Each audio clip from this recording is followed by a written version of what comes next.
Good afternoon, ladies and gentlemen. We are live. Today is September 11th, 2014. My name's Rex Harris. As always, it's an honor and a privilege. Honor and a privilege. Man, already starting off with a case of the Elmer Fuds. Honor and a privilege to spend some time with you here this afternoon. Today we're going to talk about the importance of knowing how to whitelist email addresses.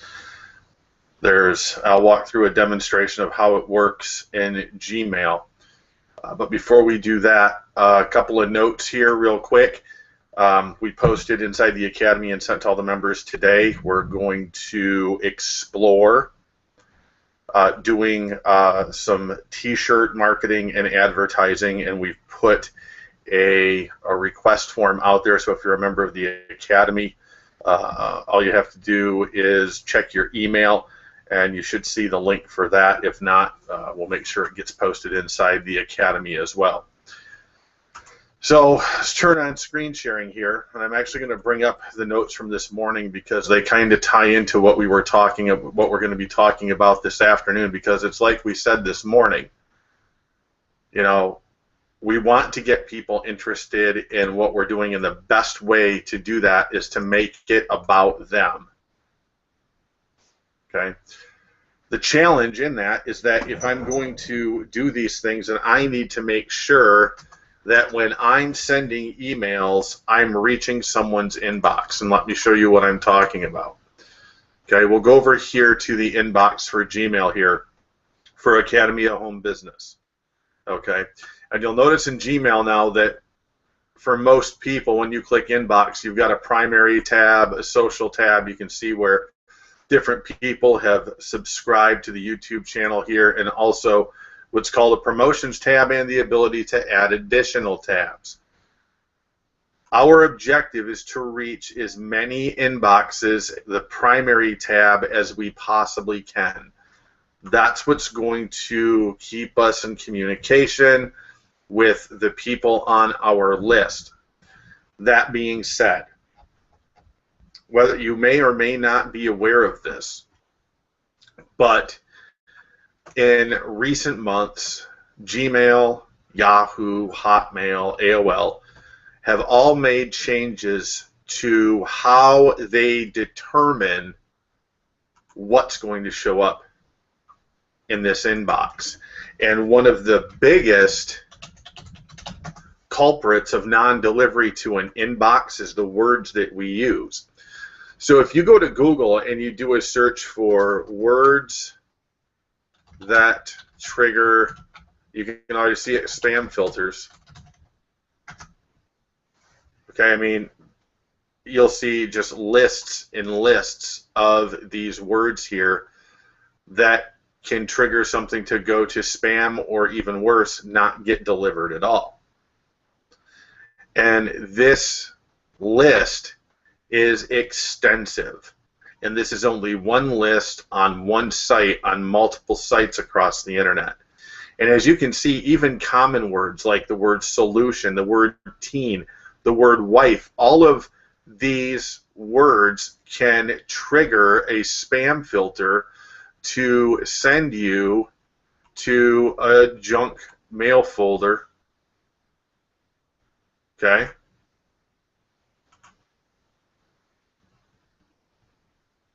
So it's very important that you understand how to whitelist and how to teach people how to whitelist. And whitelisting in Gmail is very simple.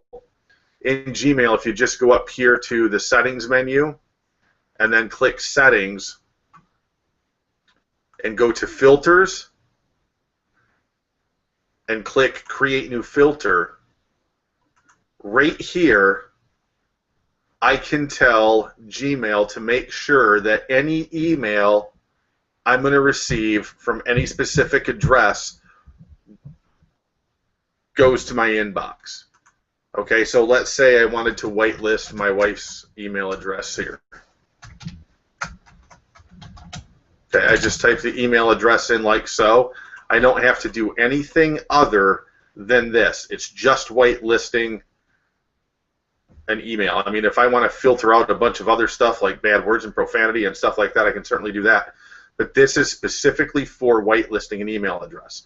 So once I've done that, I come down here and I click Create Filter with this search. And I check Never Send It to Spam. Okay? I can also check to make sure that I'm getting the emails that I want to receive, to always mark them as important and even star them. And this is what I would be teaching people to do with your Gmail address. Okay? Hint, hint, hint. Click Create Filter. So now, every time I receive an email from my wife Tamara, it's going to ensure that it's delivered where I can find it. Okay? And it's not only important to whitelist email addresses, you know, when it comes to business associations online, emails you absolutely have to receive when you sign up for a business opportunity, for example, or you buy a product. Those are usually delivered with a support or administrative email address. You want to make sure you never lose any emails. Whitelist those emails. Okay? This is an important thing to understand because email has changed dramatically in the last handful of months. And simple little things like words can send you directly to the spam filter where people will never see your email. Okay? So, very important that you understand that. Now, something else that it's very important to understand for those of you that are using Aweber or any other autoresponder out there. Also, referral, AOL, Yahoo, etc. Using those email addresses can actually cause you to go to spam now as well. Now, inside of your Aweber or whatever autoresponder you might be using, when you go into the lists that you've created, we'll just go to the list that we're creating here for the Academy of Home Business, for example.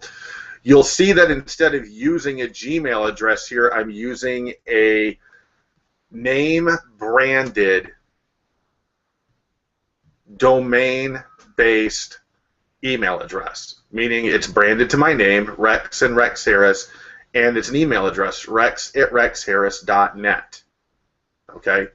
For optimal inboxing, you want to make sure that you are using a domain name based on your name, because unless there's in this small, minuscule chance that for whatever reason somebody with the same name you have out there has been blacklisted, this is going to be your best bet for reaching inboxes. There's a lot of marketers out here that will actually buy 2 and 3 different domain names per day to make sure that they're reaching more inboxes, but I've been checking my stats, and my stats have been solid, so I'm sticking with what's working.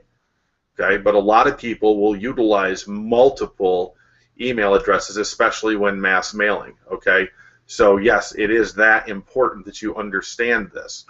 Okay, now a great place to pick up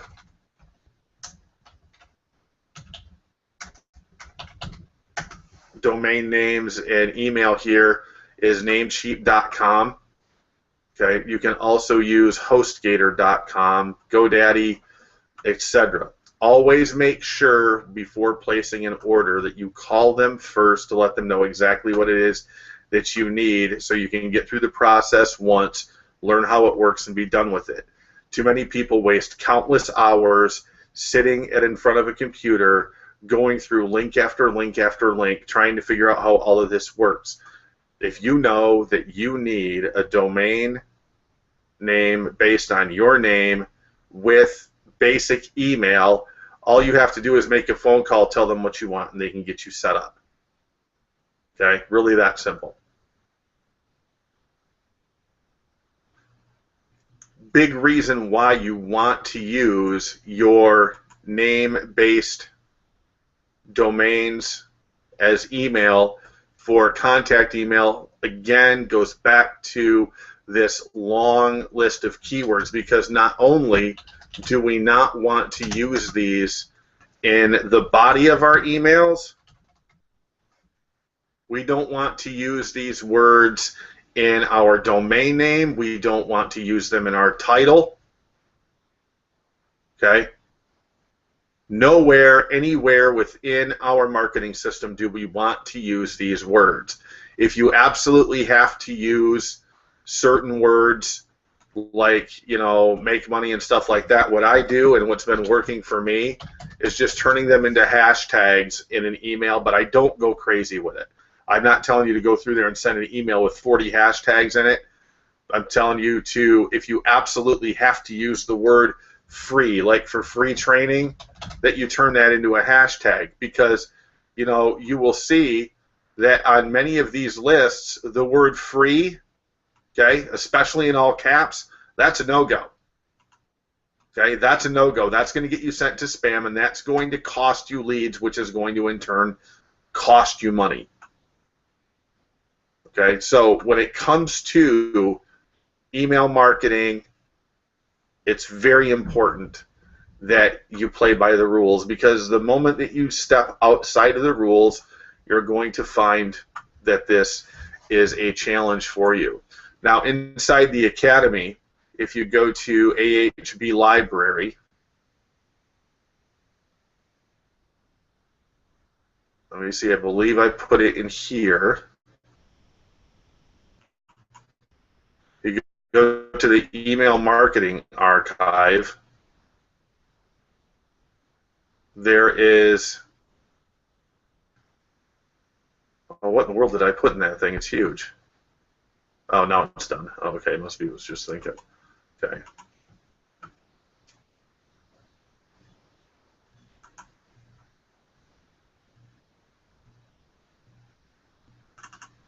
I think this is the one here.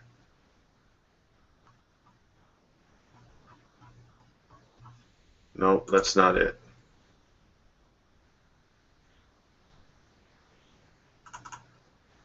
Here it is. It's the top one. How to avoid spam filters. Okay. I say the same thing in here.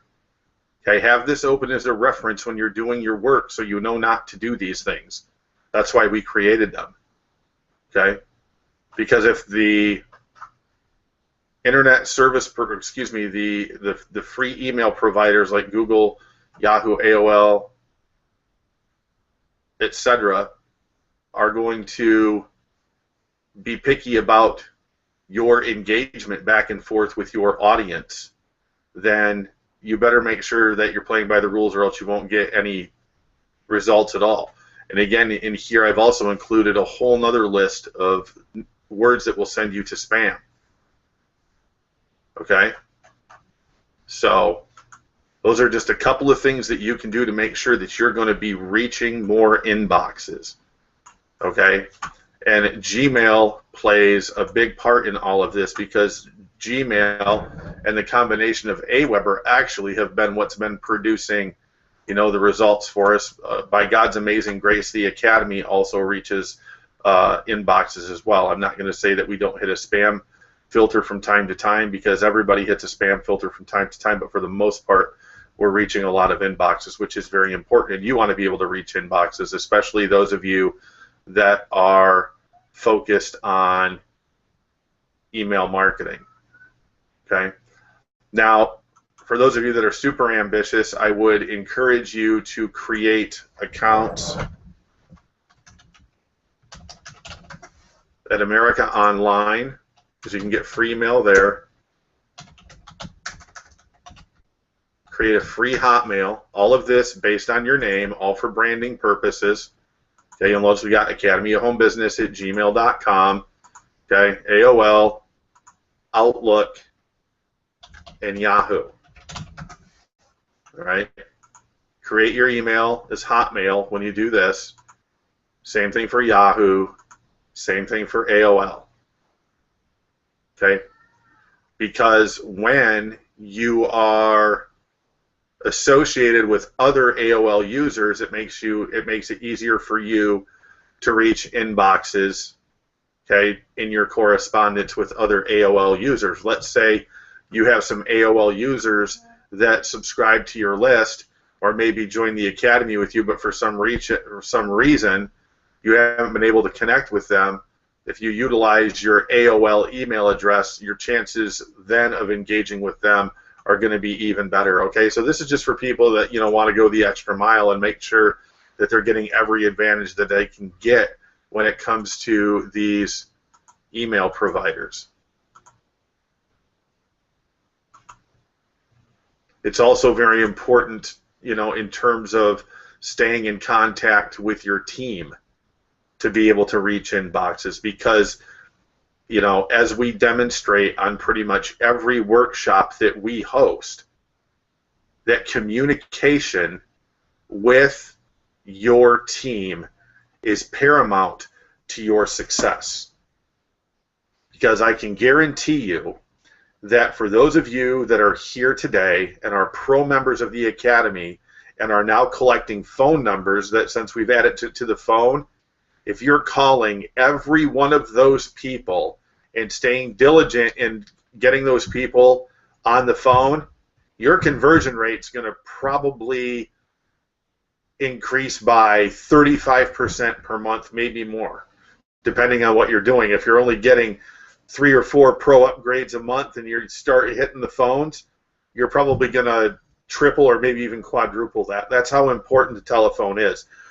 I know a lot of people don't like to use the phone, but I also know a lot of people that like to eat. And I know a lot of people that like to treat their family out to a nice dinner and go on vacations. So I guess it's just one of those things where you've got to ask yourself, am I going to let something as little as the telephone stand between me and setting my family free? Because that's what it came down to for me.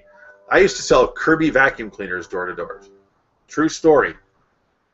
Had no problem going into somebody's house, demonstrating a product, and selling it. When it came to telemarketing back in the day, hated it. Hated being on the phone with a passion. First got into network marketing, hated being on the phone.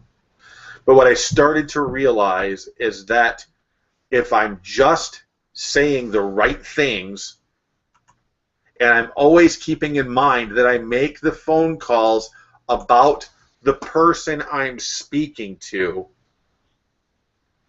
my conversion rate is usually somewhere, if I'm talking to 10 people, my conversion rate is somewhere between 65 and 75% if I have someone on the phone. And it's not because I'm a great pitch man or I'm a great salesperson. I'm a great pointer. That's what I've become. I've become a great pointer. If people want to know how to make money on the internet, I know where to point them. I know how to answer their questions. I know how to connect them with the solution to their problem. I don't have to be the solution to the problem, and I don't even have to be the provider of the solution to the problem. All I have to be able to do is connect people with the solution that they're seeking, and it's like we talked about this morning in terms of things, being done kind of almost backwards when it comes to selecting a business. A lot of people go out, they find that, they get into something first, and then they're like, okay, well, hold on, how do I promote this? Or hold on, maybe now I don't even like this. It happens all the time. This, therefore, is the reason why knowing how to do market research and find out who's buying what right now, that's going to be a valuable thing for you to know how to do, because you will get to a point where you will be able to identify trends. You will get to a point where you're able to identify different things that are taking place on television and utilize that information to go out and attract the target audience that you might not even think was a fit for what you're doing, yet because of the way that you're presenting your self, because that's what you do as a pointer, people will take action based on their interest in combination with your offer. It happens all the time. Case in point, let's take a popular television show right now. Obviously, the final season, for those of you that follow the show, and don't judge me because I know I've watched it, because I know some people don't like it. But there's a television show called Sons of Anarchy, and I started watching Sons of Anarchy from the beginning season, and it's the final season. I'll be glad. I'll actually say this: I'm glad that it's the final season, because, quite honestly, I'm not quite sure where else they could possibly go after they wipe everybody out. And you'd have to watch it or follow it to understand what I'm talking about. But point being this, that people become fans of these TV shows, die-hard fans, so much so that the graph search, if you still call it that in Facebook, whatever their algorithm's called, picks up on those behaviors and automatically files people chatting about and interacting about Sons of Anarchy, for example, into an interest group on Facebook. Okay? So, knowing that, the only thing that I have to do is find a way to segue that interest with what I'm sharing. Is what I'm sharing going to solve a problem for somebody watching a TV show like that or anything else? I'm sure somebody in there can, but as long as I got a way to tie them to that, then I've got something magical. Because here would be my options. You might think, well, Rex, what in the world would I possibly sell them? I mean, obviously my business opportunity isn't going to be a good fit. Well, probably not in that case, but being someone who's smart and educated and knows how to take advantage of situations like that, you can say, perhaps then it's time to find something, or not. My best bet is to find something that would be a fit for an audience like this. What would be a fit for an audience like that? How about t-shirts? Okay. How about a blog platform where you could create a segue that Chris Record calls these bridge pages that promoted something along the lines with how to get paid to blog about Sons of Anarchy. That would be a segue for that type of audience. Okay? And again, it goes back to that same basic principle. We're making it about them. It's not about my interests. It's not about what I want to sell. I'm just, as a smart business person, identifying a demand and meeting it. And that's where, again, I think things have got kind of twisted when it comes to teaching people how to market and make money online. So many people take the approach, well, I'm going to go out and find something to sell, then I'm going to sell it. Well, okay, but why not learn how to go out and identify a demand in the marketplace and then learn how to meet it? Because here's the thing about what it is that we do. We can create digital information about anything. Anything. We can do audios and put them on the internet. We can do ebooks in PDFs, in videos, and put them on the internet, and people will buy them. People will buy that stuff. So why then beat my head against the wall trying to figure out how to bring people into a business opportunity when they're already stretched into 150 billion different business opportunities, and just go out here and say, all right, well, is this really about me building a particular opportunity, or am I just here because I want to make some money and I'm willing to follow, a plan of action that will help me get where I want to be?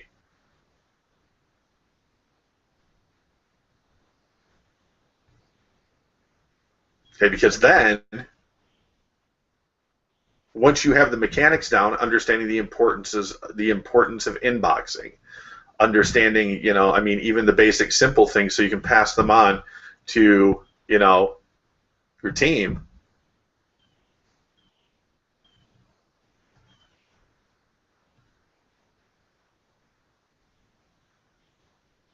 I mean, how much better a way could there be than to be able to identify who needs what and then give it to them. Just give it to them. Okay? Even if it's a blog post, even if it's a video on YouTube, give them some value, give it to them, give it away. But in many cases, I mean, if you're targeting the right traffic,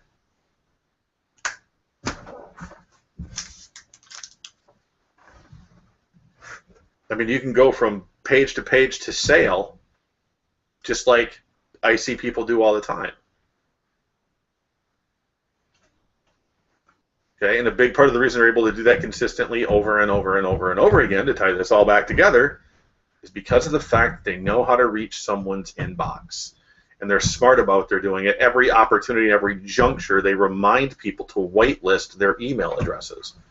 It's one of the smartest things that you can do as an online marketer is make sure people are whitelisting your email address. Okay?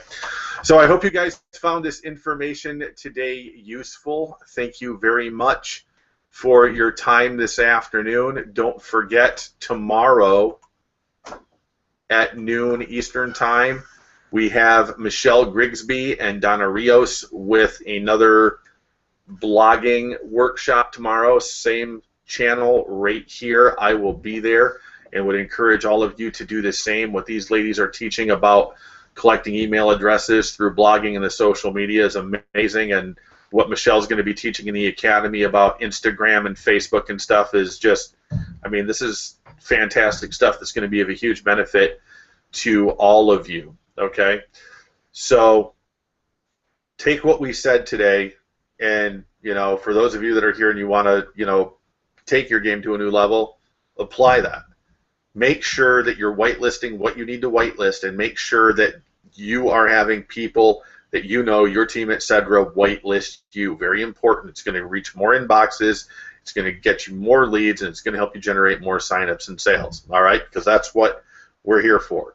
So with that, you have a great evening. God bless you. We'll see you tomorrow at noon Eastern Time for Michelle Grigsby and Donna Rios on another fantastic blogging hangout. Until then, God bless you. Have a great evening. Bye for now.